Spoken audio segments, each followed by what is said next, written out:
year, after the beginning of the year. It really doesn't, No, that's too cheap. especially when you reach 65. It Yeah. costs you nothing. Oh, really? Yeah, silver sneakers or whatever.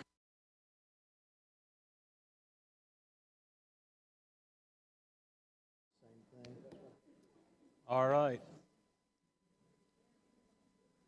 It is time for us to get started. I know there's some mics out there. Who has mics? John Clemens. John Clemens, the only mic?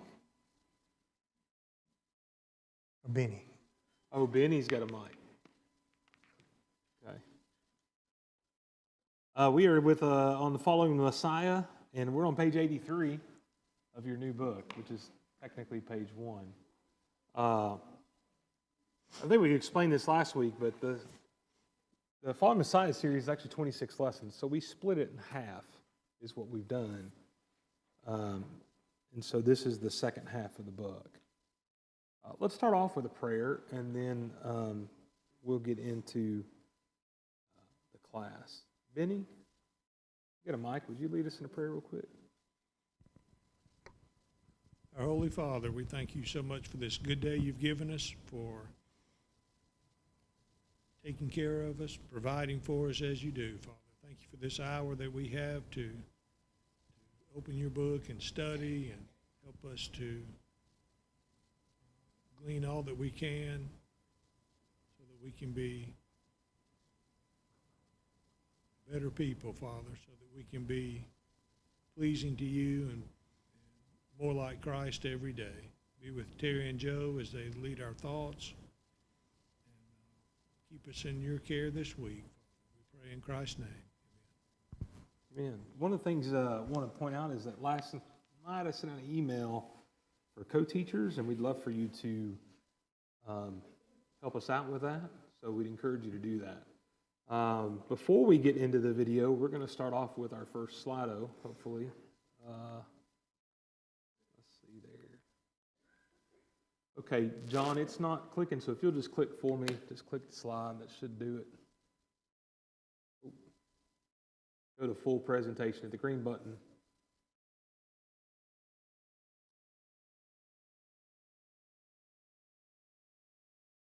And just click on the screen. Just click the mouse. It should advance it, hopefully. Or go down to the bottom and see the... It may not work. Go back to full screen.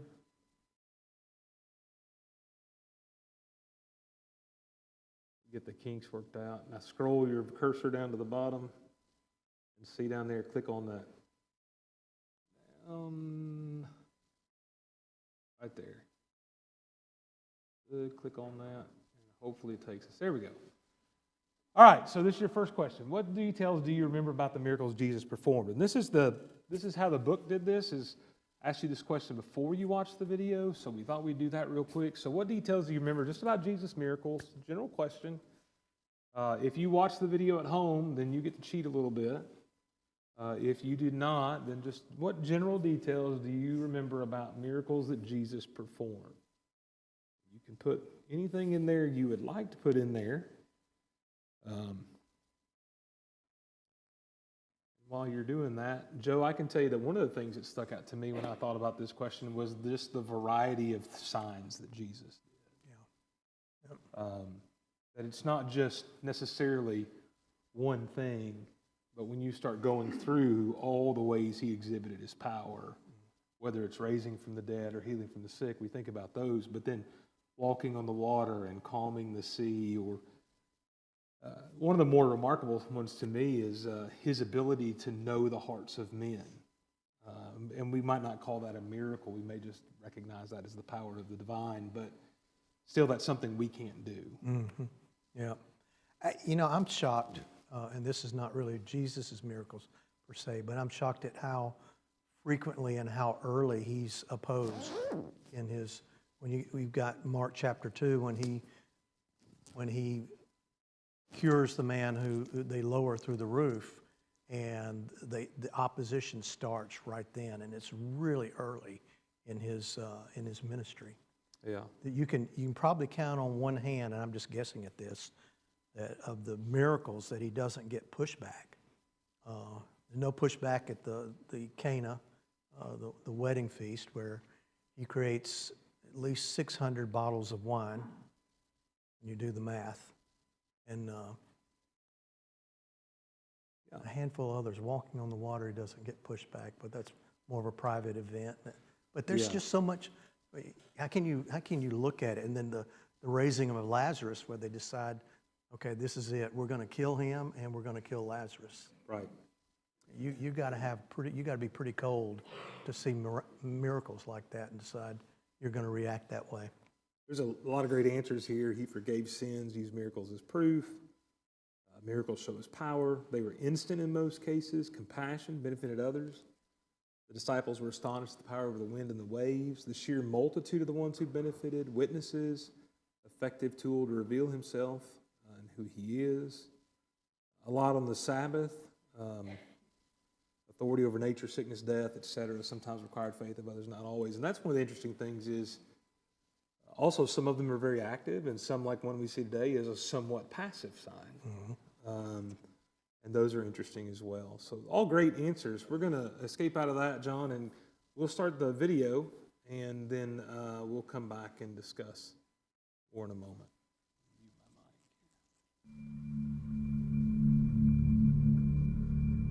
His miraculous power to heal amazed. His power to feed thousands excited. And his power to raise the dead proved he was more than a prophet. These feats were signs that demonstrated Jesus was the Son of God.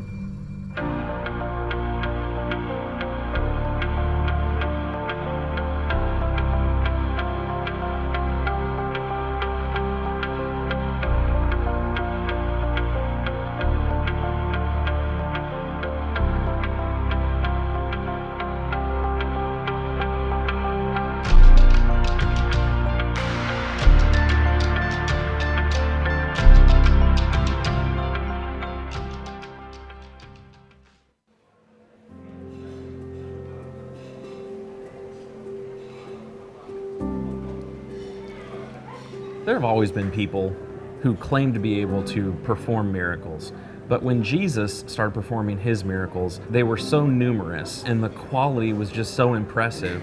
And when I read about those miracles, I get a certain picture in my head. My mind fills in the blanks with what's familiar to me. As we read through the Bible, a lot of us have preconceived ideas about these locations or how these events actually took place. By traveling around, I think that going to a lot of these places will clear up a number of those misconceptions. It's important to remember that Jesus' official ministry really kicked off with a very simple but potent miracle in Cana, where Jesus turns the water into wine. And from that point onward, the miracles increase in intensity, and what he's doing is so different from what anyone else claims to be able to do. The crowds just continue to grow.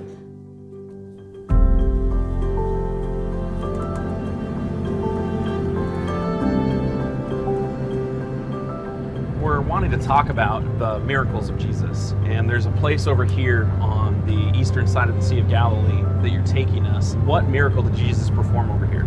This is the miracle of Jesus casting the demons into the swine, a site called Kersey. We know this event happened directly on the Sea of Galilee because we know that the swines ran down a steep embankment and into the sea.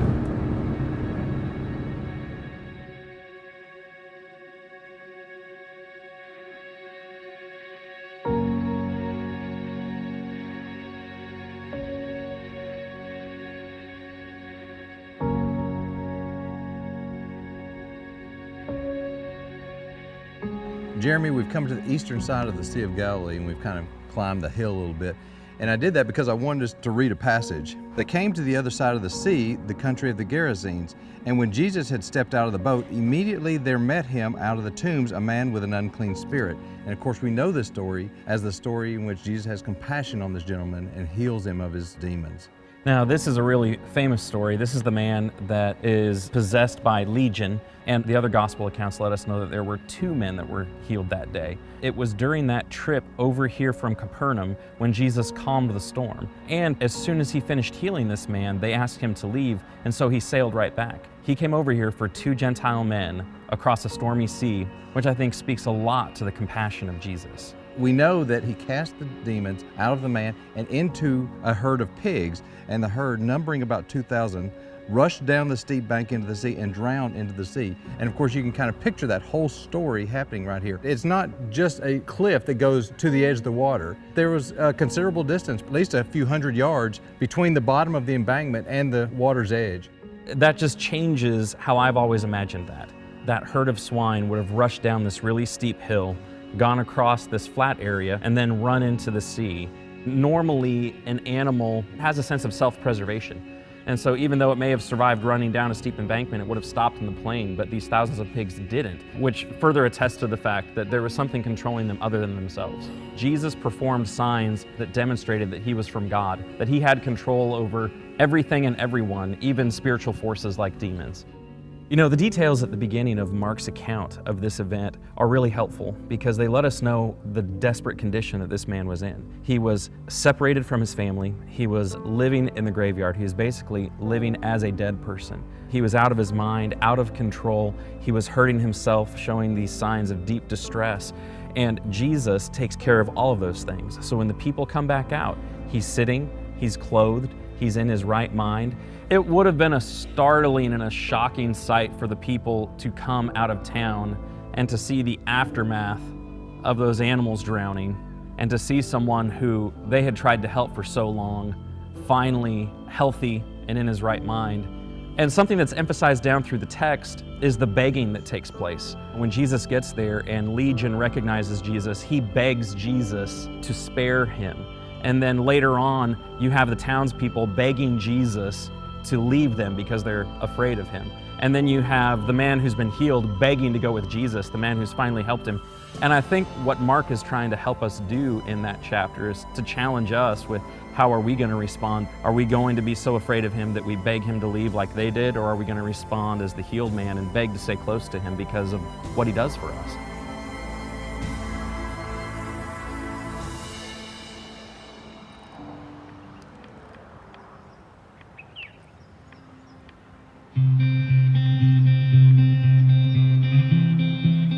Jeremy, we're standing on top of the archaeological site called Et Tel, and many people think this is ancient Bethsaida. Now, there's a number of different places that could be Bethsaida. In fact, there's one right down in the valley that they're digging on right now. We came up here because I wanted to read a passage to you, and it says, "On their return, the apostles told him all that they had done, and he took them and withdrew apart to a town called Bethsaida." And this is the beginning of the account of Jesus feeding the 5,000. And that probably took place right here in this plain of Bethsaida, just down below the hill where we are now. Now, it's helpful to put that feeding in context. The disciples had come back to tell him all that they had done. They had been sent out on that limited commission. But the other piece of news that they brought to him was that Herod Antipas had just killed his cousin John the Baptist down at his black fortress. And what the other Gospels reveal is that hurt, and he was trying to get away to a desolate place to let them recharge and also for him to grieve the loss of his cousin. And so they came across the sea over here toward Bethsaida, and the crowds saw that he was heading this way, and so they ran around the north side of the Sea of Galilee and beat him here. We need to appreciate the humanity of Jesus. He sees all of these people who aren't just there for the teaching, but he sees people that need help, they need healing. And it says that he had compassion on them. And so despite how he was feeling in the moment, he spent that day taking care of thousands of other people. And so Jesus, in this moment where he should have been grieving and having some privacy, was surrounded by thousands of people and still took the time to care for them, to heal them, and by the end of the day, to miraculously feed 5,000 of them.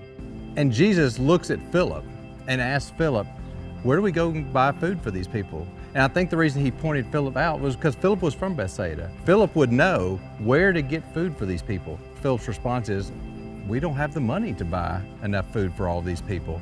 And of course, we know that he grouped them into specific groups and then asked for food.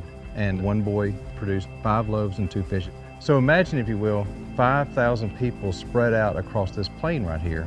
And Jesus performed the miracle where he was able to feed them all.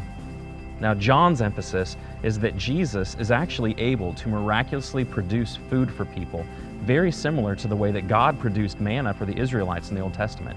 And so, not just performing a miraculous sign, but that sign pointed to the fact that he was connected to the Yahweh of the Old Testament. It would have reminded them of Moses and the wandering of the Israelites and the fact that God miraculously provided food and manna for them. This man from Nazareth is doing what happened in the days of Moses. And Moses prophesied that a prophet would come like him, and they would have made that connection.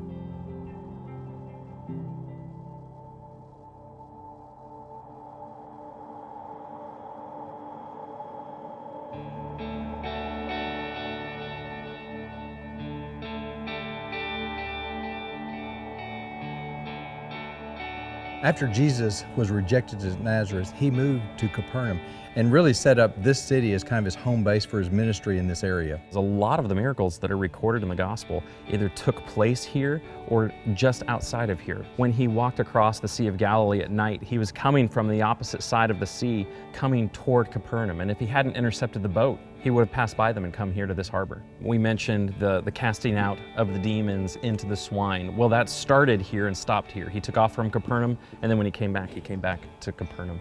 Capernaum was a small village on the northern shore of the Sea of Galilee. It probably had a few hundred people in it. And given the miracles that are recorded for us in the Gospels, of all the things that Jesus did there, obviously he would have been well known in the community. Anytime he came to Capernaum, people would have known about it. Now, there are a lot of miracles that we could talk about, but there's one that I think is extra special. It's over in Luke chapter 8. And as Jesus is coming into town, Jairus, the ruler of the synagogue, has a daughter across town who is very, very ill. And so he sends word asking for Jesus to get to him and try to help his daughter. And as he comes through town, crowds start to surround him. And in the midst of all of that is when a woman who has had a flow of blood for 12 years and has been spending all of her livelihood, gone to all of these doctors to try to take care of that, comes up to Jesus and she just touches the edge of Jesus' garment. And as soon as she does that, she feels within herself that she's been healed. And Jesus stops and makes a comment about it and gives her opportunity to acknowledge what she's done. And in that interlude, the ruler's daughter actually dies. And by the time he gets there, the mourners are already there. But of course he goes in and he raises her. There's just so much about the facts in that miracle that testify to Jesus and who he is and how compassionate he is. You have this woman who for 12 years has been ceremonially unclean. It's hindered her ability to be social, and she has exhausted every possible way to heal herself. She is hopeless. There's nothing left. She's so desperate that she's willing to try to sneak a miracle from Jesus because her condition is such that it's a very delicate matter. And what Jesus does at first glance seems kind of cruel. He draws attention to her. It says the crowd was kind of jostling him and he asks, "Who touched me?" And his disciples are a little indignant. There are all these people. What do you mean, who touched you? When he mentions it again, she comes forward. She tells him everything that happened and he says, "Go in peace, your faith has made you well." And what he did, you think about her situation. If she had left that crowd without Jesus having done that, she would have felt like she had stolen something from God. And she wouldn't have been as apt to have shared the news about it, and she would have felt guilt over that. Instead, Jesus provided her an opportunity to be open and to come clean about it and to be more public with it and walk away feeling like she had been granted a gift, not that she had taken anything. The way that he interacted with her was so compassionate. There's just so many details. I always think about that miracle when I think about Capernaum.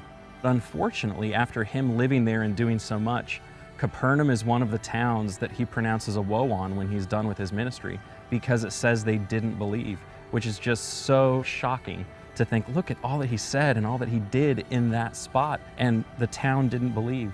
And I think that's a warning to us that we need to pay attention. And we need to make sure that we pay attention to what Jesus says and what he does so that we don't end up with the same woe pronounced upon us.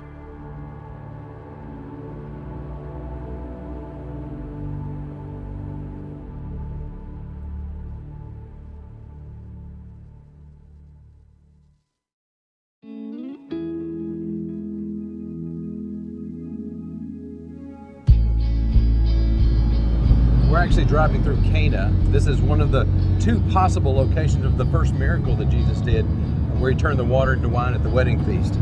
The Gospels record that Cana is really where Jesus' ministry got started with that very first miracle. So what we saw at the Israel Museum was some large stone jars that were used for holding water for ritual purification. That's right. It was most likely that Jesus converted that water into wine in Cana. I don't think we have time to stop here today, but it's interesting still to drive through this area. It gives you a perspective of where it's located in relation to other cities and villages nearby.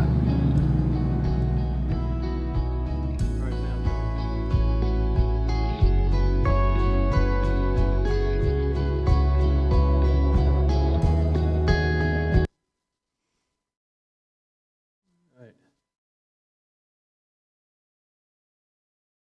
You just go down to the bottom and click again, like you did last time. We'll get to our second one.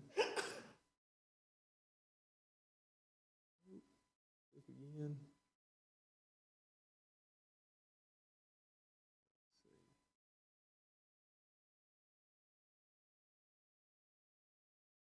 All right, so what things stood out to you as we watched the video? You can be answering that. And Joe, what kind of things maybe stood out to you as you watched that today? Or did anything? Yeah, it hits me at an emotional level every time I see the Sea of Galilee, because Jesus spends so much time in that area. And I can't help but see some of the, just see him in my mind's eye doing what he does there in the area. And early on in his ministry, when he lands in Capernaum, which is not far from this, you can see how close it was to the Sea of Galilee there.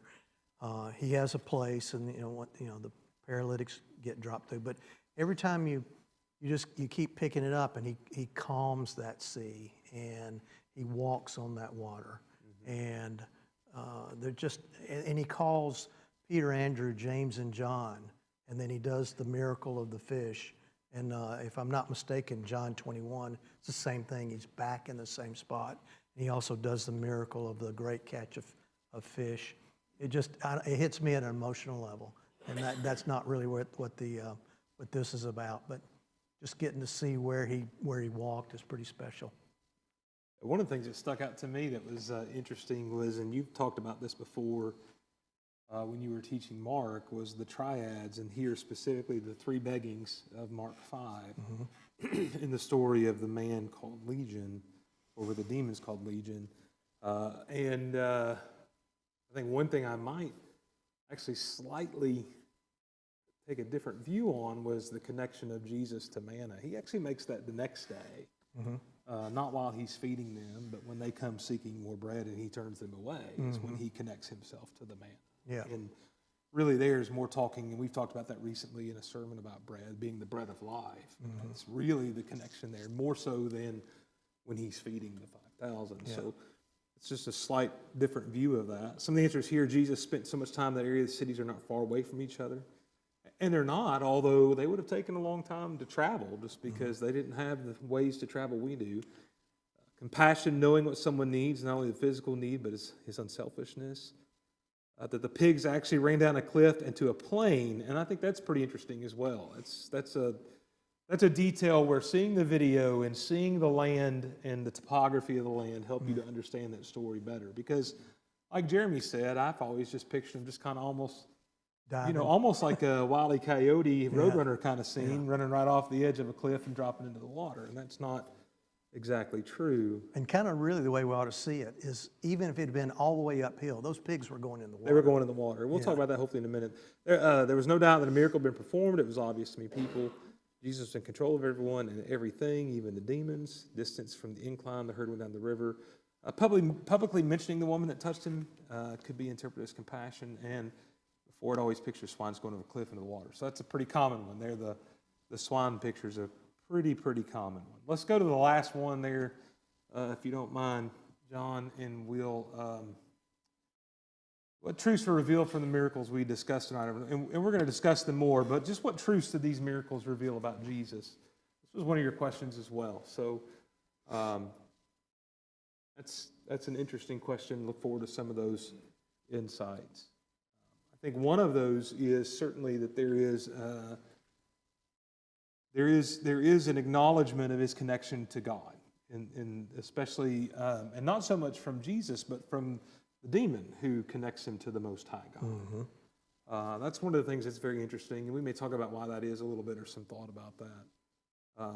What other things maybe stand out to you, truths that stand out in these miracles? I think that the connection to God is one of the easy ones. Yeah, in terms of, he's not limited to an area. I'm struck that when he's over dealing with the demoniac, he's in the Decapolis, the region of the Decapolis, and if you research that, that's the 10 cities. But every city really has a Roman, a strong Roman feel to it, because they'll have a Roman temple there to do emperor worship in all 10 of the cities, and the Gentiles outnumber the Jews in the Decapolis. There's not zero Jews living there, but they're strongly outnumbered. And yet he goes there.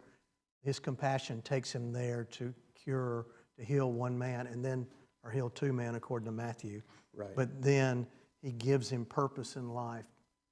Go to your town and tell them what great things the Lord has done for you. So he gives him meaning and purpose in life, showing his compassion, but also his purpose, why he's there. To move away from Israel to the Gentiles, in a lot of those miracles, Yep. a lot of symbolism Yep. that fits in some of those miracles, the transition over to the Gentiles. Yeah. He purposely goes over there Yeah. to heal this Gentile man Absolutely. in this Gentile area, and Yeah. that needs to be understood. So then you got a woman, 12 years, Yeah. and then you got that girl was 12 years old. Yeah, we may. And I don't know, this is speculative maybe, but Yeah. there's a reason that 12. Yeah, we may get to that in a little bit. We'll see if we have time for that. The Slido groups things, and so we have mentions of God and Jesus and power quite a bit through here. Those seem to be the highlights. A couple of people talk about how he's real.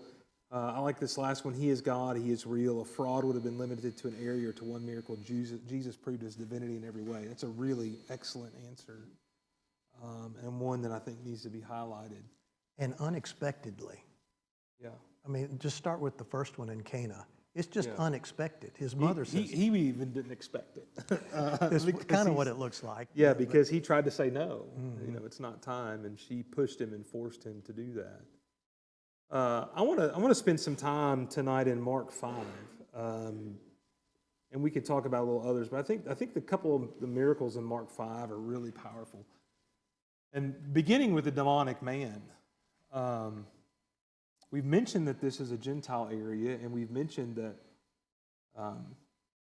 that Jesus goes there for this purpose. One of the things that sticks out to me about Mark's account, by the way, is this is one of the most probably graphic descriptions of somebody in a story in all of the Gospels. The way he describes this man at the beginning, and there's a purpose for that, because I think what really Mark is trying to point out in this description is just how unclean this guy is.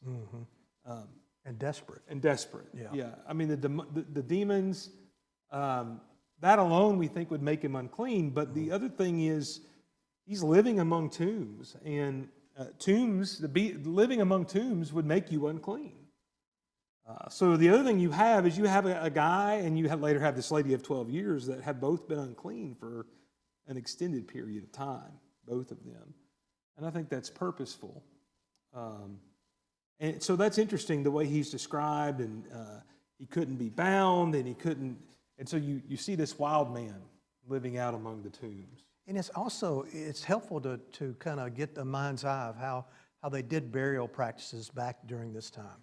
Going into the tombs, if you see movies of New Orleans, and you see all these mausoleums above ground, that's kind of, they didn't build those. What they went into caves, and there'd be a flat rock there where they'd lay a freshly dead body on the rock, and then that body would decay down to the point that is just the bones, and then they would take the bones and put it further back into the cave In a box and stack the maybe boxes if up. they were wealthy, if they enough had to have the money to boxes. do the box. But Yeah. just think, I mean, just the creepy and ick factor of that alone is enough to say, I mean, this guy's he's just beyond the pale. And I've used this illustration in the jail multiple times and say, no matter how low you believe that you've achieved in life, you haven't reached the depths of this man, and God had a purpose for him. If you're willing to be part of his purpose, God has a purpose no matter how low we've dropped in life. And we need... Yeah, and the tombs were such a big deal that during the feast days, they would whitewash the tombs. That's why when Jesus in Matthew 23 talks about the Pharisees being like whitewashed tombs that are beautiful on the outside and full of dead men's bones.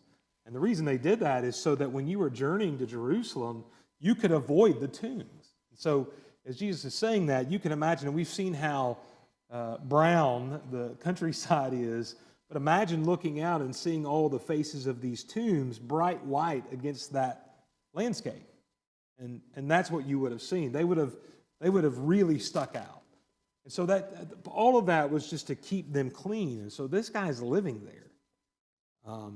And then when he comes, he from afar, this demon recognizes who's coming.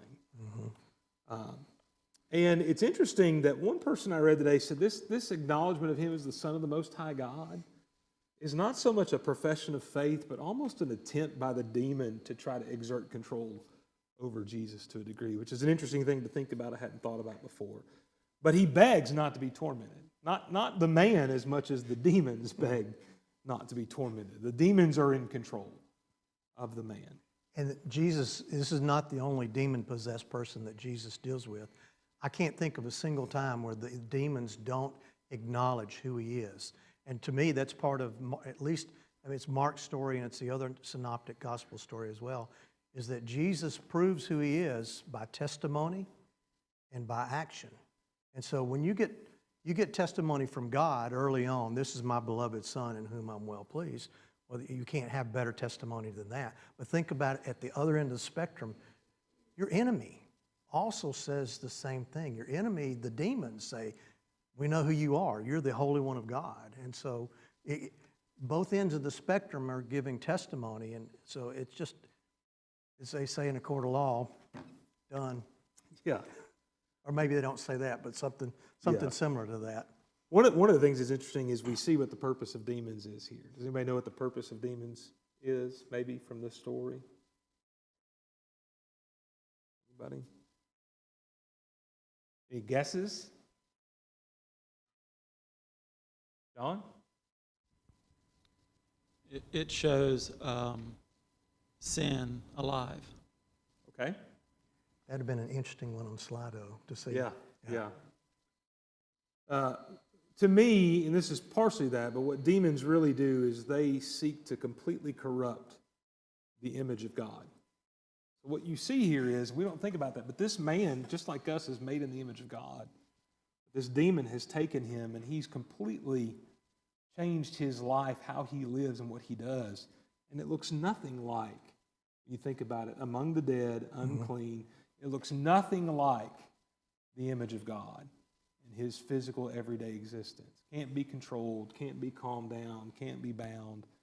And ultimately what he seeks to do, what a demon seeks to do, is destroy God's creation. That's the other thing I've thought about that I hadn't seen this really till now is, why do the pigs run down the bank and run into the sea? John? I'd say the same reason the boy threw himself in the fire, and that this man cut himself with stones. Okay. It's the same reason. And what's the reason then? I'm going to do anything to get this out of me. Okay. But you know, I think there's a difference between a man fighting for his life versus these animals. You know, I know they mentioned that, you know, an animal does have a fight for life, but, you know, it's just, there's a difference between men and,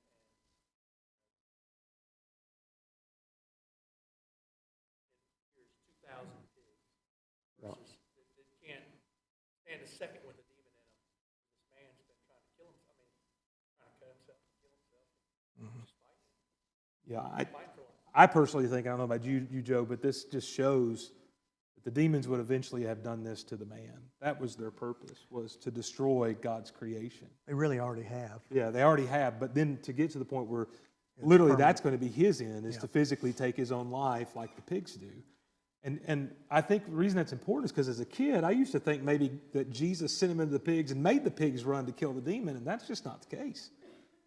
What we see here is the intent of the demon on God's creation. And it goes back to that same thing I said earlier, that the demon is seeking to destroy what was made in God's image and what glorifies God. And that's, you got to think of this, by the way, as those Ephesians 6 describes these as spiritual forces of darkness. Like, you got to think of that this way, okay?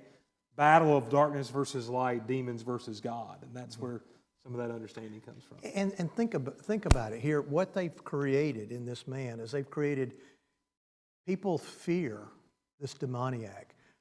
There's one of the commandments of Jesus that will jump off the page when you know this, and many of you already do. How many times Jesus says, "Do not fear, be not afraid." The number of times Jesus, and so this is what the demons actually do: is they create the very thing that God doesn't want in his. They create separation from his friends and his family, which is not something that God has designed as part of his perfect universe, for sure.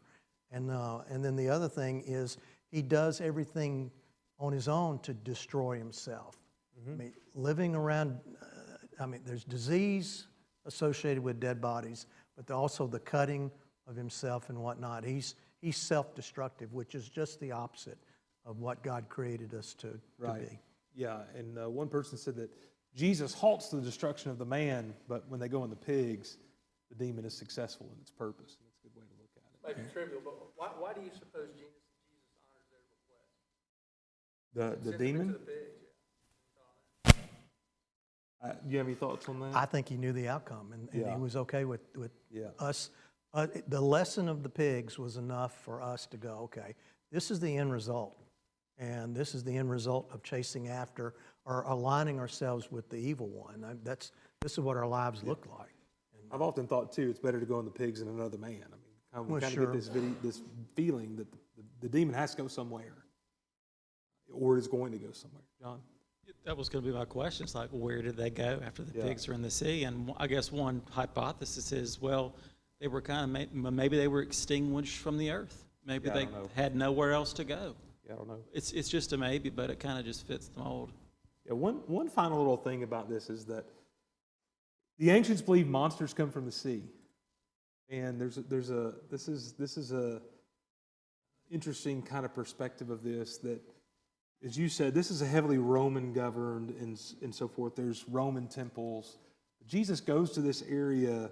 There's a little bit of this is predictive about what's going to happen to the Roman Empire, that Jesus is, in essence, throwing the unclean things into the sea back to where they belong, where the monsters come from. And that's just a little tidbit of perhaps a Gentile understanding and interpretation of that, which is fairly interesting to think of. Because the Jews and everybody kind of had this feeling that monsters come from the sea. And so it's pretty interesting to think from that standpoint. Scott? Yeah, one thing I've often wondered, and maybe it's beyond this class, but before Jesus let him go into the pigs, it says that they were saying, "Please don't torment us." Yeah. What's your take on that? I don't have an answer for that right off, Scott. But what I was thinking, and I wanted to get this out there before I forget, because that'll happen. Jesus gives this man purpose. We see later on in chapter 7 of Mark, he goes back to the Decapolis. And then in chapter 8, the very first thing that happens, he's in the area and he feeds 4,000. Now, I'm convinced that this man going to his town, these towns were all interconnected. It was like a loose kind of city-state structure, and they had some unique properties in the Roman Empire, but not getting down that rabbit hole there, is that there's 4,000 that come out to listen to Jesus. And I just know that this is the setup for that event. Because Jesus later on, after that, it says, remember the lesson behind the 12 baskets and then the 7 baskets. There's a lesson behind that Jesus wants his disciples to understand. And that's in chapter 8 of Mark. So, Yeah, interesting thing too is that another misunderstanding I think I've had is that the people don't get mad because their pigs went in the ocean or the sea. The people want him to leave because they see this man healed. And that is the problem. They see this man completely changed. And quite frankly, it frightens them. And they're begging him to leave because of the power that he has, which is really interesting to consider. John? I've always thought the torment part was knowing these demons knew they were talking to God, knew they were talking to the Son of God. Don't torment me. We have the knowledge of God creating a place for evil to live eternity in torment. I've always thought as another way to say it was, God, please don't send me to hell. Possible.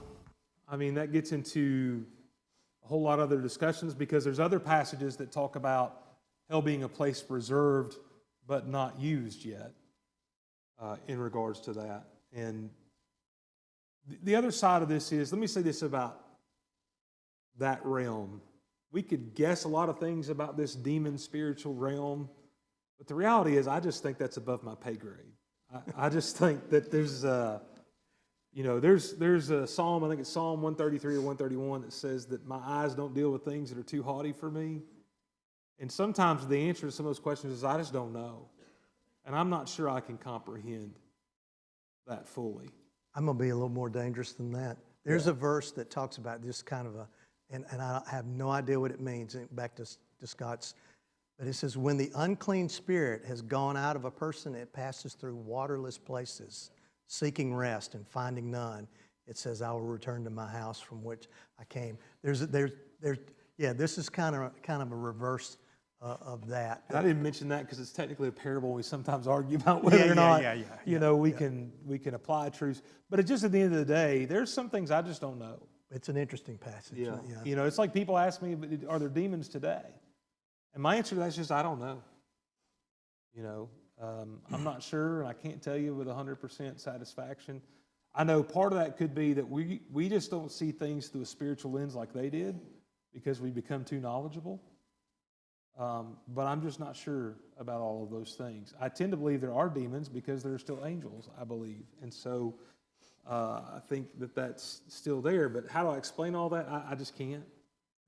I'm human and I have a finite mind, and it is a limit on being able to get outside of basically the three-dimensional realm that I'm in into something that's like a seven-dimensional world. It's not even four-dimensional. It's that mind-blowing to start going through that. And that's even like heaven and hell, just to be quite frank. Heaven and hell are described by earthly terms. And, I don't think that means when you get to heaven there's going to actually be streets of gold. It's just that's the only way to describe that in a way that can portray the majesty of what we will experience and the glory. Those things aren't literal, and we need to be thoughtful about that. We've got a few minutes. Let's get into just real quick the woman in Jairus' daughter. Joe, I'll let you take us down that path. You can go where you want to go with it. No, we don't. Okay. We don't have time to go too deep. No, exactly. I like the concept that Jesus gives her. I'd never really thought about that before seeing this video.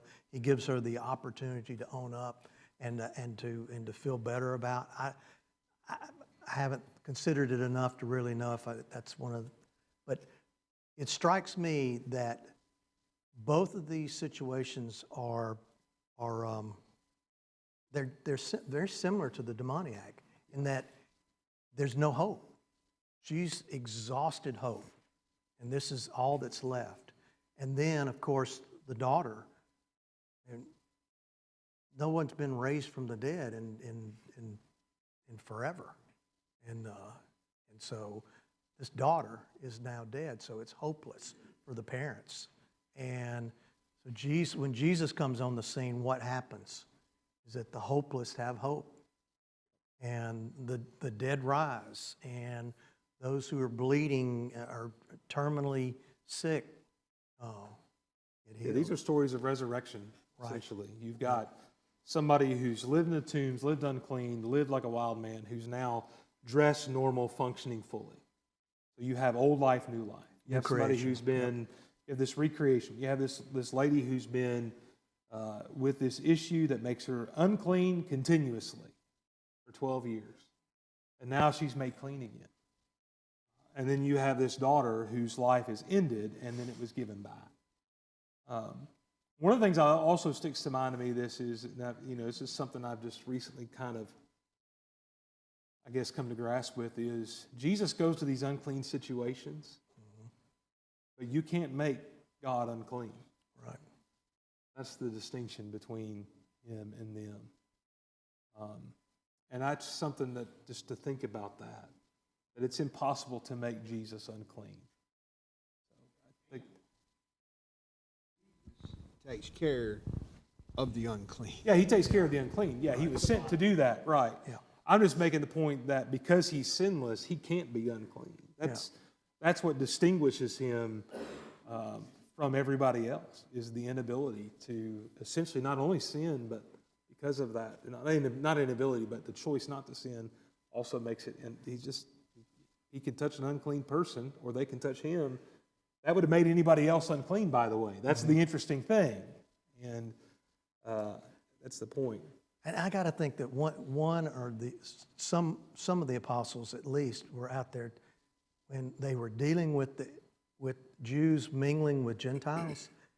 Let's go back to Mark chapter 5 and see the number of times that Jesus is the answer for uncleanness, and that being the bridge to bring Gentile. And I'm really supposing here.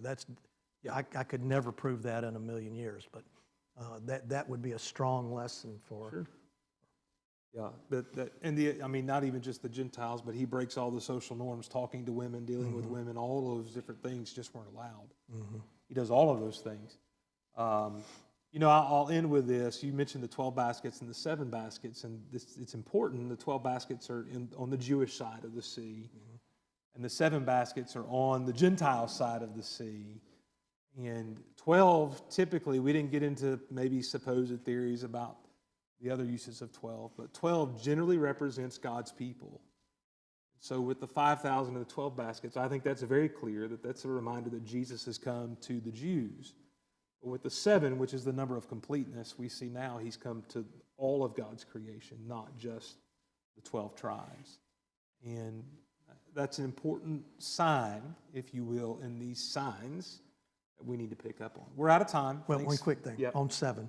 It's also in Acts tells us that 7 was the number of Canaanite nations in the land, and since it was done in that territory, it makes sense. It might be pointing a little in that direction. Yep, we're out of time. Thank you. We'll continue next week. If you'd like to help teach, let me know.